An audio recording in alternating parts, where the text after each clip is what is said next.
I think that speaking truth is a skill. I think it's a talent because I see some people that are objectively right. Like you're factually true, but the way that it's presented, there's a massive amount of shadow there as well. There's a massive amount of anger, or there's a massive amount of depression and low emotion, and sort of like it's like you're speaking the truth, but they're attaching onto it all kinds of weird, dark impulses as well. And it's like, because I'm speaking the truth, I can get away with being completely disrespectful or completely have a completely imbalanced perspective in another way because I'm speaking the truth. And I think that's a way that the dark side can trick people, is to make you think that you're carrying this really big banner of truth. But then with that, also these darker things are coming out on the tail end of it. And it's not clean. And then there's other people that I see that don't do that. And they have a wonderful way of speaking truth with compassion. And they have an empathic ability where they almost can feel the world within their heart. And they're able to speak the truth in a way where even people that should be insulted kind of raise their eyebrow a little bit, like, you know, those are the best truth tellers because they're compassionate truth tellers, and they're telling the truth from a place of love. So in other words, sometimes there's truth tellers that are realizing that truth is a commodity now. It has become a commodity, especially in the last 5-10 years.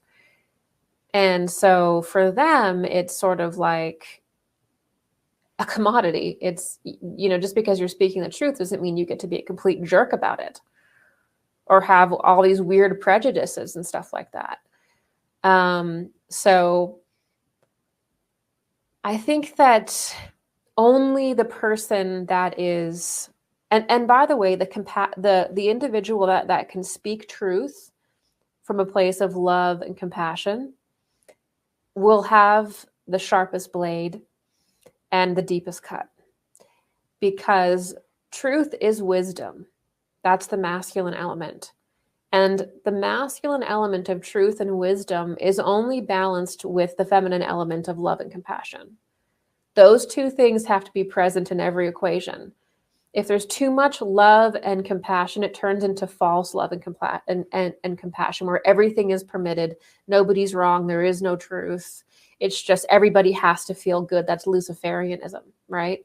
And if it's just on wisdom, it's just on that, there's no compassion, then you get that harmonic nature where it's like, it's who cares what you think? This is the truth. Sort it out, dummy.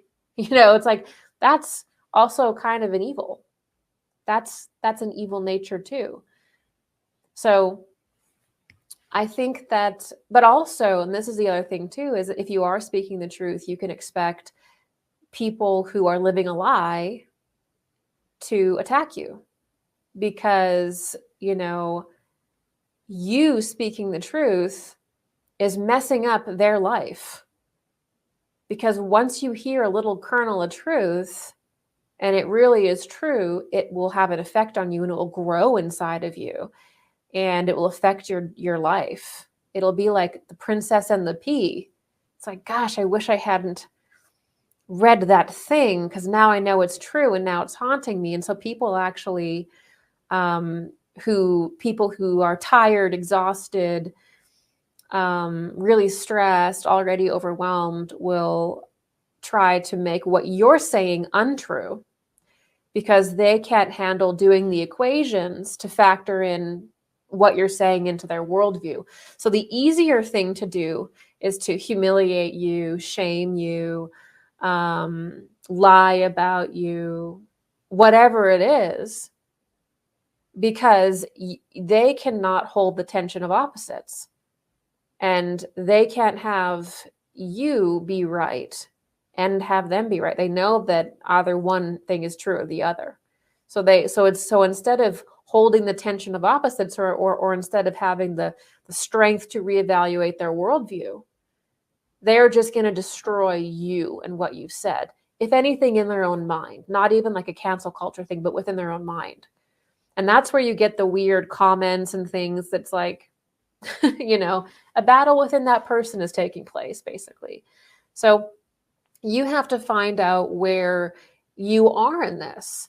And if you can look at what you're sharing with your poetry, with your music, and with your art, and like you're saying, you're doing it to bring true healing, and you're doing it in a loving way and in a compassionate way, you've created a balanced package, and people don't like what you're saying, then that's on them, because you know that you've balanced out your truth, and that it's not too brutal and harsh, and it's not too soft either.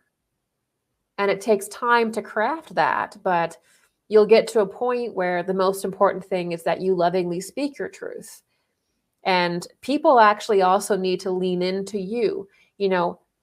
This is also very common, is that like people will want you to speak it in their language, using their life experiences, that they want you to cater your truth to their language. And it's like, no, if you're reading someone's post, if you're looking at someone's poetry, if you're looking at someone's art, you have to lean into what you think they're saying. It's not their job to convince you. It's not their job to, speak your language to you perfectly, like you're like a little baby, like spoon feed you. No, it's your job as a person. If you're looking at someone's art, if you're listening, you have to lean into what could they mean? What are they saying, right? You have to lean into what they're doing and try to understand it, rather than having people try to make you speak their language. That's also important in communication as well.